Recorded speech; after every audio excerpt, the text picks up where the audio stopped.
আমি ক্লাস 8-এর একজন ছাত্রী। আমি রেজাল্ট ভালো করে স্যার আমাকে পছন্দ করতেন। আমি দেখতেও অনেক সুন্দরী ছিলাম। স্যার আমাকে নিজের মেয়ের মতো মনে করতেন। কিন্তু স্যারের মনটা যে এত নোংরা তা আমি জানতাম না। স্যার একদিন আমায় বলল, তোমার মতো আমার একটা মেয়ে ছিল। সে মারা গেছে। দেখতে একদম তোমার মতো। স্যার এসব কথা নাকি আমার বান্ধবীদের কেউ বলেছেন। একদিন স্যার আমায় বলল, শোনো মা, তুমি চাইলে আমার বাসায় গিয়ে আমার মেয়ের ছবি দেখে আসতে পারো। আমি স্যারের কথায় স্যারের বাসায় গেলাম। তারপর স্যার বলল, তুমি কি খাবে? আমি বললাম, কিছু খাব না। স্যার তখন বলল, তুমি কিছু না খেলে আমি রাগ করব। স্যার তখন ফ্রিজ থেকে কেক নিয়ে আসলো। আর সেই কেকটা খাওয়ার সাথে সাথে আমার জ্ঞান হারিয়ে গেল। তারপর সারাত স্যার আমার সাথে। চলুন তাহলে মূল গল্পটা শুরু করি। আমাদের স্কুলের ইংলিশ টিচার রাজীব স্যার, উনি সহকারী প্রধান শিক্ষকও। আমাদের এপিসোড থেকে ক্লাস নিচ্ছেন। আমাদের কম্বাইন্ড স্কুল। ছেলেরা একপাশে আর মেয়েরা একপাশে বসে। স্যার খুব ভালো ইংলিশ বোঝান। তবে স্যার বেশিরভাগ সময় আমাদের ভালো করে পড়ান। পরও বেশি আমাদের ধরেন, ছেলেদের পড়া করেন আর পড়া না পারলে খুব মারেন। আর আমাদের পড়া না হলে কিছুই বলেন না। আর পড়া পারলে আশীর্বাদ করে দেন। বেশ কিছুটা সময় কেউ কেউ হয়তো স্যারের কাছ থেকে আশীর্বাদ পাওয়ার চেষ্টা করে, কিন্তু তারা পায় না। তবে বেশিরভাগই ঠান্ডা বরফের মতো চুপ থাকে। কারণ স্যারের কথার অবাধ্য হলে স্যার তার অফিস রুমে ডেকে পাঠায়। আজ আমায় ডেকে পাঠিয়েছিল। খুব ভয়ে ছিলাম। আমার হাতের লেখাগুলো নাকি খুব সুন্দর। স্যার আমাকে উপদেশ দিয়ে বললেন, তোমার হাতের লেখা খুব সুন্দর হয়, তুমি ভবিষ্যতে ভালো কিছু করতে পারবে। স্যার আমার খুব প্রশংসা করছিল। আমাকে দেখতে নাকি স্যারের মেয়ের মতো। আমার মতো স্যারের নাকি একটা মেয়ে আছে। আমাকে স্যার পরীক্ষায় বেশি নম্বর দেবেন। কারণ হলো আমি নাকি দেখতে স্যারের মতো। স্যার এরকমভাবে আমায় ডাকতেন স্যার এর অফিসে। আর ক্লাসে যেন বেশি কথা না বলি। স্যারের অফিস থেকে বের হবার পর আমার মনে হয়েছিল, স্যার এরকম অদ্ভুত কেন? স্যার আমাকে বলেছিল, মা, তোর মতো আমার যে মেয়েটা ছিল সে বেছে নিয়ে মারা গেছে আরও 5 বছর আগে। স্যার এই কথাগুলো শুনে আমি কেঁদে ফেলি। তারপরে ক্লাসগুলো আমি আর ঠিক করে করতে পারিনি। ছুটি হবার সাথে সাথেই বাসায় চলে এসেছি। 2 দিন স্কুলে যাইনি। আজ স্কুলে আসার পর টিফিনের সব মেয়েরা আমায় ঘিরে ধরল। স্কুলের কিছু বড় আপু এসেছে। সেদিন কি হয়েছিল সবাই জানতে চায়। আমি তাদের কিছুই বলতে পারলাম না। তখন আমার এক বান্ধবী বলল, স্যার নাকি ওকেও ডেকেছিল।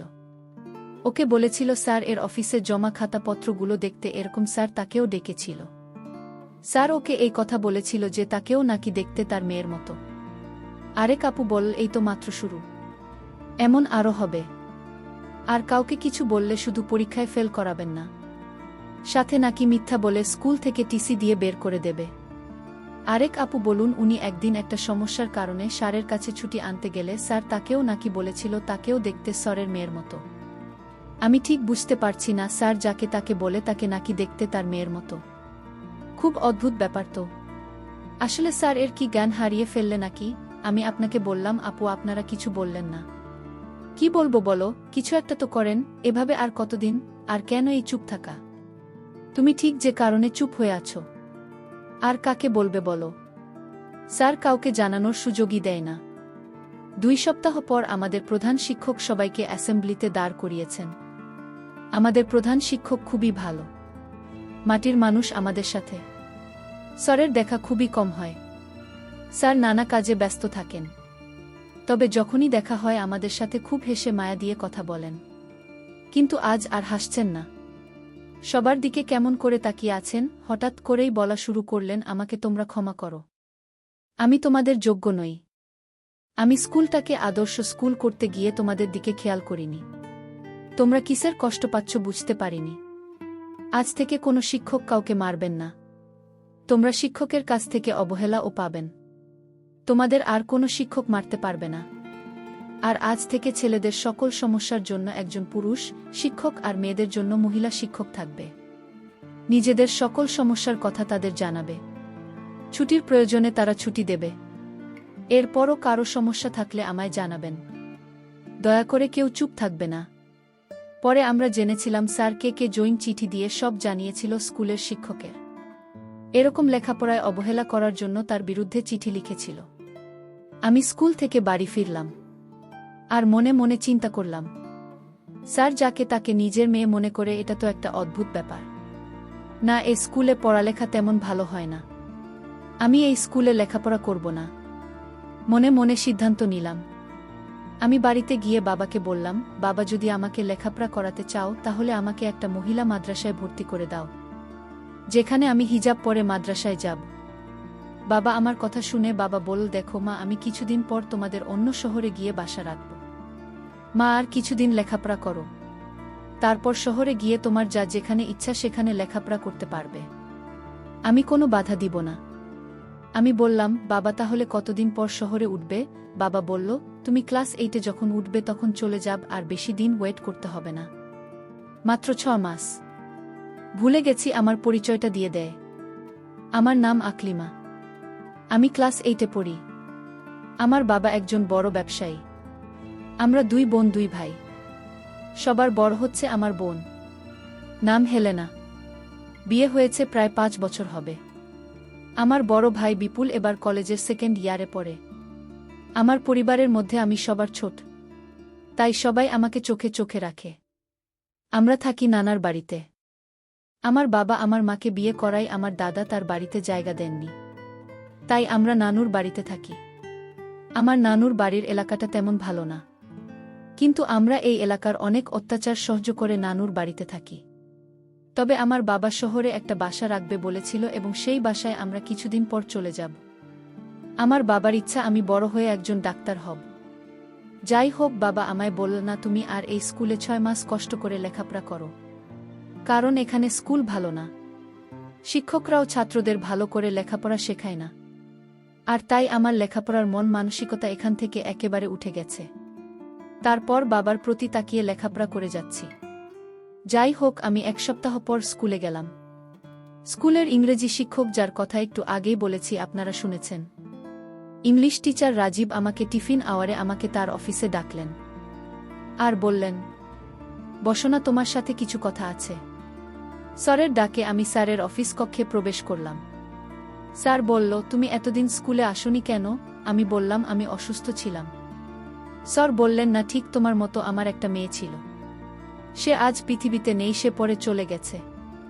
আমার মেয়ের সাথে তোমার চেহারার অনেক মিল আছে। আমি স্যারের কথাগুলো মন দিয়ে শুনছিলাম। স্যার এসব কথা বানিয়ে মিথ্যা বলছে, এটা আমি ভালো করে জানি, কিন্তু আমি স্যারের কথাগুলো শুনছিলাম। স্যার বলল, স্যারকে আমি বললাম, স্যার, আপনি তো আমার বাবার মতো, আপনি মিথ্যা।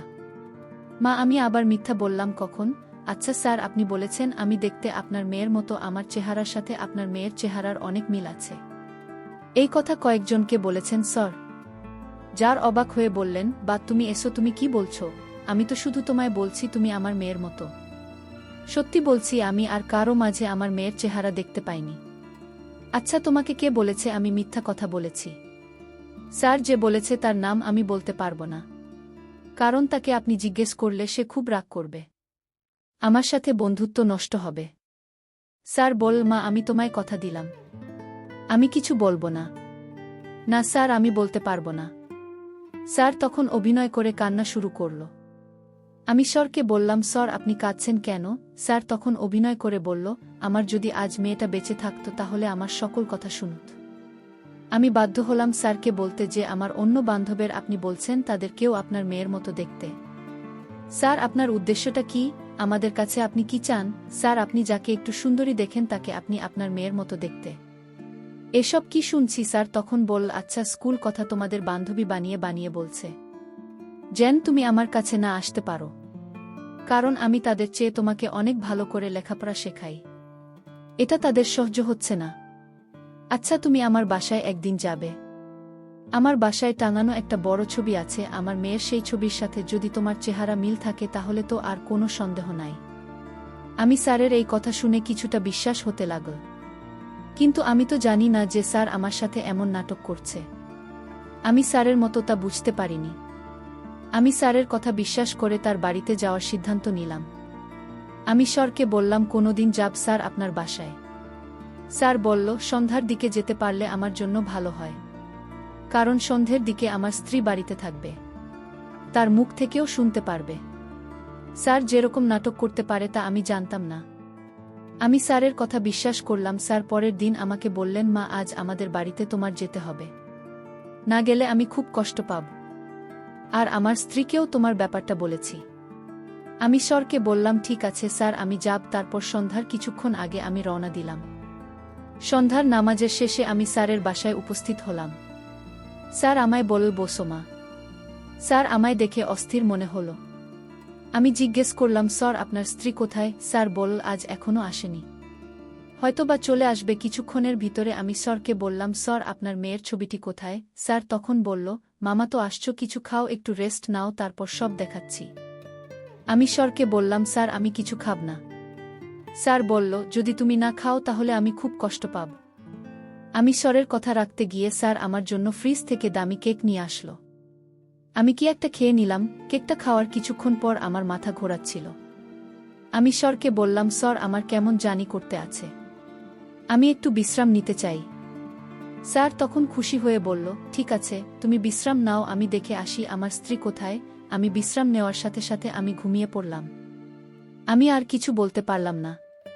আমি সকালে ঘুম থেকে উঠে দেখলাম আমার কাপড় চোপড় এলোমেলো হয়ে আছে। আমার আর বুঝতে বাকি রইল না আমার সাথে কি হয়েছিল। আমার সকল মূল্যবান সম্পদ কেড়ে নিল। প্রিয় বন্ধুরা, গল্পটি ভালো লাগলে অবশ্যই কমেন্ট করে জানাবেন।